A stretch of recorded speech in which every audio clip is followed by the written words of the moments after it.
Bayangkan Indonesia pada tahun 2024 sepeninggal Jokowi. Siapakah penggantinya?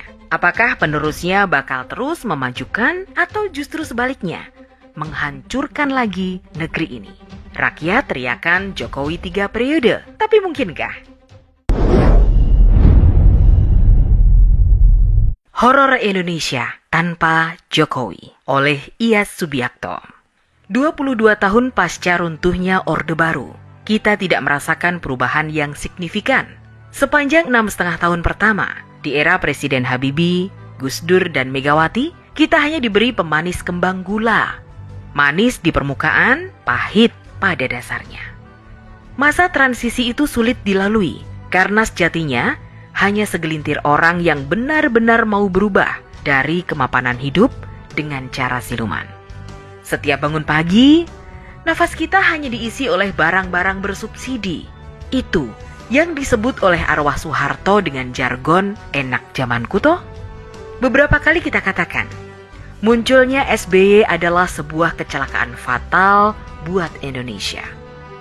Bayangkan, selain porak-poranda masalah pembangunan dan keuangan, dia juga membiarkan berseminya bibit perpecahan antar anak bangsa dalam kerentanan yang nyata, khususnya dalam hal agama.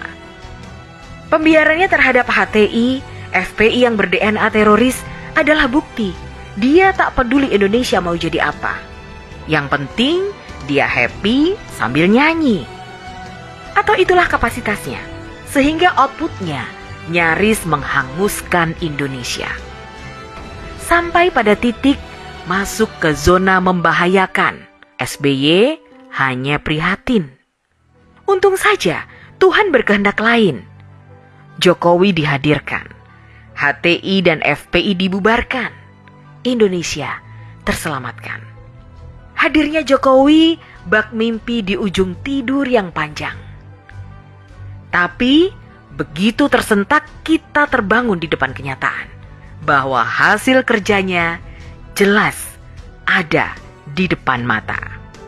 Jokowi benar-benar bekerja, dan Indonesia seperti mendapat nutrisi dan transfusi darah baru, darah kebenaran. Ibarat terserang kanker stadium 4, Indonesia nyaris sekarat. Jokowi bak dokter spesialis. Dia mengenal anatomi Indonesia. Dia sentuh dari Aceh sampai Papua yang masih menyimpan rasa sakit akibat ulah Orba, dan SBY yang tak mengubah apa-apa untuk bangsa besar ini. Malah badannya dia sendiri yang tambah melebar, tapi kerjanya ambar. Jangan biarkan kopimu dingin. Bola liar sedang menggelinding. Demokrat adalah kuda jingkrak yang pelananya diperebutkan 2 joki. Kita lihat siapa yang akan bertahan duduk di atasnya, Muldoko atau AHY. Karena yang terjadi di sana akan mempengaruhi arah politik Indonesia. Saat ini ada 2 kutub tarik-menarik antara rakyat dan para pengkhianat. Rakyat mau Jokowi 3 kali. Pengkhianat maunya Jokowi berhenti. Lihat saja pancingannya di mana-mana. PKS, Amin Rais, dan ada juga umpan kepura-puraan seperti Nasdem. Kenapa mereka melempar isu itu? Ya karena mereka mengukur kekuatan dan jago yang akan dipasangkan. Secara politik, benar bahwa isu 3 periode dilempar oleh mereka sebagai umpan. Mereka berharap ditangkap Jokowi, kemudian di-smash balik. Serangannya bisa bermacam-macam. Bisa dibilang Jokowi tak patuh undang-undang, atau mungkin isu keserakahan kekuasaan yang akan dihembuskan. Bertemunya Nasdem dan Golkar adalah bak CLBK. Cinta lama belum kelar. Kita tahu SP siapa dan Golkar siapa, serta sosok yang mana yang masih bermain di sana. Tentunya yang jelas masih ada JK. politikus tua dan kawakan yang kondisinya sedang dipergunjingkan dengan isu macam-macam ini tidak akan berhenti sebelum mati. Jokowi sudah beberapa kali menolak isu itu. Dia tidak mau. Manusia yang patuh akan kebenaran ini tidak mau melanggar akhlak politik, apalagi memaksakan akhlaknya untuk sebuah kekuasaan. Pertanyaannya, kalau Jokowi tidak mau, walau jelas figurnya masih sangat diperlukan, dan itu bukan asal-asalan, karena rakyatlah yang memintanya. Jadi, Pak Jokowi tidak harus merasa dijerumuskan. Bagaimana kalau kelak hasil kerjanya dihancurkan para buaya yang kelaparan? Karena selama Jokowi memimpin, mereka susah menelan tangkapan yang selama ini mereka santap beramai-ramai.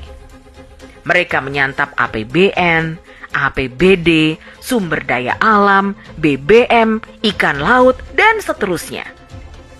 Apa tidak sia-sia jerih payah membangun jatuh bangun selama 10 tahun mau diserahkan ke penyamun yang sudah lama manyun? Bagaimana Jokowi punya perasaan dijerumuskan? Ada 86 juta suara yang memilihnya. Dan saat ini, dengan kepuasan kepemimpinannya, bisa lebih dari 100 juta orang yang pasti mendukungnya, insya Allah. Tapi ini bukan lagi soal didukung dan tidak didukung. Ini masalahnya ada pada Jokowi yang sudah beberapa kali menolak dicalonkan lagi. Pertanyaannya dan lagi-lagi pertanyaan, siapa yang akan menggantikan? Kita tidak ada harapan kalau menunggu partai yang mengusung. Apalagi dari calon yang digadang-gadangkan. Apa yang bisa kita harapkan dari mereka? Belum lagi, sebagian dari mereka masih ber-DNA Orba dan harum cendana. Tapi apa mau dikata, kalau Jokowi tak bersedia? Kita tunggu sinyal Jokowi dan bagaimana Demokrat disikat. Di sana ada Muldoko, ada juga Gibran sebagai kuda hitam, tapi memberi harapan.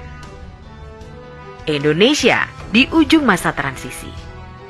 Sayang, kalau pondasi yang dibangun ulang Jokowi diestafetkan kepada pencuri. Kita bakal gigit jari dan mereka menari lagi.